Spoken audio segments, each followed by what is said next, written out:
नमस्कार और साक्षी news network और आप सभी का स्वागत है।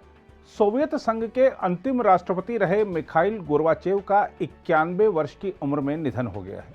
मॉस्को स्थित सेंट्रल क्लिनिकल हॉस्पिटल ने एक बयान में बताया है कि गोर्बाचेव का लंबी बीमारी के बाद निधन हो गया। अस्पताल ने उनकी मौत से जुड़ी कोई अन्य जानकारी नहीं दी है, लेकिन बताया जा रहा है कि उन्हें कुछ गंभीर बीमारियां थीं जिसका वह लंबे समय से इलाज करा रहे थे। गोर्बाचेव के निधन पर विश्व नेता उन्हें श्रद्धांजलि दे रहे हैं। जहां तक गोर्बाचेव के राजनीतिक सफर की बात है तो हम आपको बता दें कि उन्होंने सोवियत संघ में कई सुधार करने की कोशिश की थी और इसी कड़ी में उन्होंने साम्यवाद के अंत, सोवियत संघ के विघटन और शीत युद्ध की समाप्ति में अहम भूमिका निभाई थी। गोर्बाचेव 7 साल से कम समय तक सत्ता में रहे, लेकिन उन्होंने इस दौरान कई बड़े बदलाव शुरू किए थे।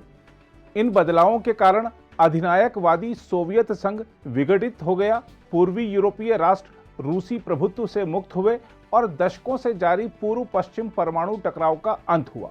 देखा जाए तो उन्होंने बिना खून बहाए ही लंबे अरसे तक चले शीत युद्ध का समापन कराया था। हम आपको बता दें कि आज का रूस तब United union of Soviet socialist republics यानी यूएसएसआर के रूप में पुकारा जाता था। मिखाइल गोर्बाचेव सोवियत सरकार को लोकतांत्रिक सिद्धांतों के आधार पर चलाना चाहते थे, जिसमें आम जनता को कुछ आज़ादी हासिल हो। देखा जाए तो गोर्बाचेव ने इतिहास को जिस तरह से एक सकारात्मक दिशा दी है, वैसा करने वाला कोई अन्य व्यक्ति बमुश्किल ही नजर आता है। लेकिन गोर्बाचेव का पतन अपमानजनक था। गौरतलब है कि उनके खिलाफ अगस्त 1991 में तख्ता पलट के प्रयास से उनकी शक्ति निराशाजनक रूप से समाप्त हो गई। उनके कार्यकाल के आखिरी दिनों में एक के बाद एक गणतंत्रों ने स्वयं को स्वतंत्र घोषित किया।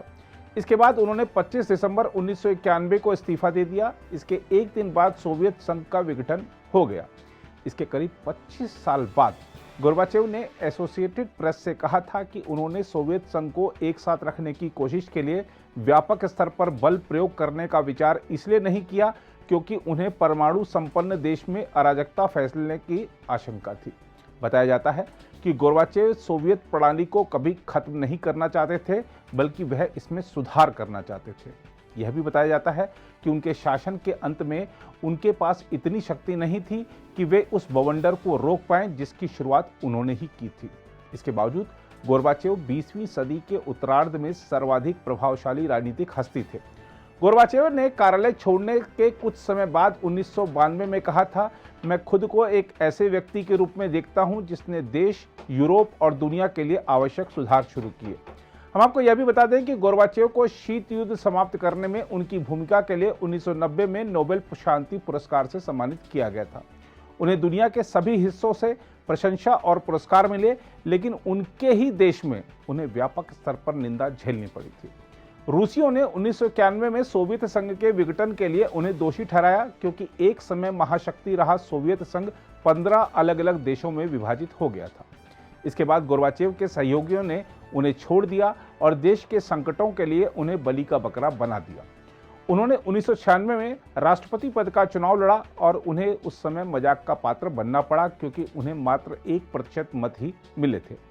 बाद में उनकी क्या हालत हो गई थी, यह इसी से पता चलता है कि उन्होंने 1997 में अपने परमार्थ संगठन के लिए पैसे कमाने की खातिर पिज्जा हट के लिए एक टीवी विज्ञापन बनाया था। हम आपको यह भी बता दें कि मिखाइल सर्गेयेविच गोर्बाचेव का जन्म 2 मार्च 1931 को दक्षिणी रूस के प्रिवोल्नोय गांव में हुआ था। उन्होंने देश के सर्वश्रेष्ठ विश्वविद्यालय मॉस्को स्टेट से पढ़ाई की, जहां उनकी राइसा मैक्सिमोवना तितोरोंके से मुलाकात हुई, जिनसे उन्होंने बाद में विवाह किया। इसी दौरान वह कम्युनिस्ट पार्टी में शामिल हुए थे, लेकिन गोर्बाचेव के शासन के साथ ही कम्युनिस्ट शासन भी समाप्त हो गया। बहरहाल इसमें कोई दो राय नहीं कि गोर्बाचेव उल्लेखनीय दृष्टिकोण वाले व्यक्ति और एक दुर्लभ नेता थे, जिनके पास यह देखने की कल्पना शक्ति थी कि एक अलग भविष्य संभव है। इसी कल्पना शक्ति की बदौलत दुनिया पहले से अधिक सुरक्षित हुई तथा लाखों लोगों को और स्वतंत्रता मिली।